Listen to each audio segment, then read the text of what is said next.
ನಿಮಗೆ big boss ಅಂದ ತಕ್ಷಣ ಇತ್ತೀಚೆಗೆ ಸಿಕ್ಕಾಪಟ್ಟೆ ಸೌಂಡ್ ಮಾಡ್ತಿರ್ತಕ್ಕಂಥದ್ದು ಎರಡು ಹೆಸರು, ಒಂದು ಮಾಳು ನಿಪ್ನಾಳು, ಇನ್ನೊಂದು ಗಿಲ್ಲಿ ಅನ್ನುವಂಥದ್ದು. ಅದ್ರ ಜೊತೆಗೆ ಒಂದಷ್ಟು ಜನರ ಹೆಸರು ಓಡಾಡ್ತಿದೆ.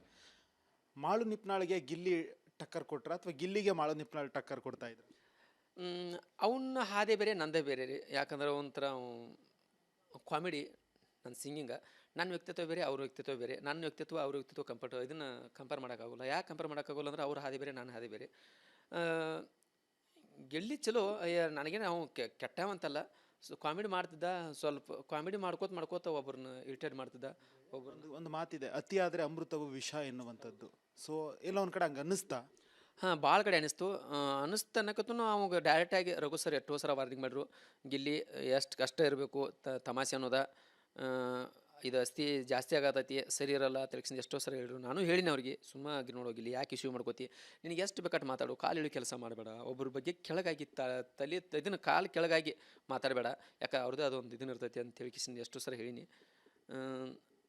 ಅದನ್ನು ಬಿಟ್ಟು ಕೆಲವೊಂದು ಸರಿ ಮಾಡ್ಕೊಂಡ, ಮತ್ತು ಸರಿ ಮಾಡ್ಕೊಂತಾನಂದ್ರೆ ಮತ್ತೆ ಹಂಗೆ ಬರಕತ್ತ.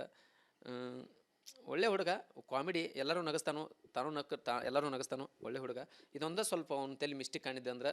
ಮತ್ತು ಇನ್ನೊಂದು ಟಾಸ್ಕ್ ಅಂತ ಬಂದಾಗ ಟಾಸ್ಕ್ ಆಡಬೇಕಾಗಿತ್ತು. ಇದನ್ನು ಫಿಸಿಕಲ್ ಟಾಸ್ಕ್ ಅಂತ ಬಂದಾಗ ಸ್ವಲ್ಪ ಎಫರ್ಟ್ ಹಾಕಿ, ಇನ್ನೊಟ್ಟು ಅವರು ಶ್ರಮ ಅನ್ನೋದು ಏನು ಹಾಕಿ ಸ್ವಲ್ಪ ಅದನ್ನು ಆಡುವ ಹೊತ್ತಿನ್ಯಾಗ ಸ್ವಲ್ಪ ಕಾಮಿಡಿ ಅನ್ನೋದು ಸ್ವಲ್ಪ ಬದಿಗಿಟ್ಟ, ಅದನ್ನ ಮ್ಯಾಲೆ ಎಫೆಕ್ಟ್ ಹಾಕಿಸಿಂದ ಸೀರಿಯಸ್ ಆಗಿ ಸ್ವಲ್ಪ ಆಡಿದ್ರೆ ಸ್ವಲ್ಪ ಚಲೋ ಆಕತಿ. ಮುಂದೇನೋ ಒಂದು ಫೈನಲಿಸ್ಟ್ ಆಗಿ ಒಂದು ಕಪ್ನ ಹೋಗ್ಬೋದು, ಕಪ್ ಗೆಲ್ಬೋದು ಅಂತ ನನ್ನ ಅನಿಸಿಕೆ ಐತಿ. ಮತ್ತು ಅದನ್ನು ಕಂಟಿನ್ಯೂ ಮಾಡ್ತಂದ್ರೆ ಮತ್ತು ಜನಕ್ಕೆ ಎಲ್ಲ ಥರ ಬೇಕಾಗಿರ್ತೈತಿ. ಯಾಕಂದ್ರೆ ನಗುದ ಒಂದು ಸೀಮಿತ ಇರೋಂಗಿಲ್ಲ.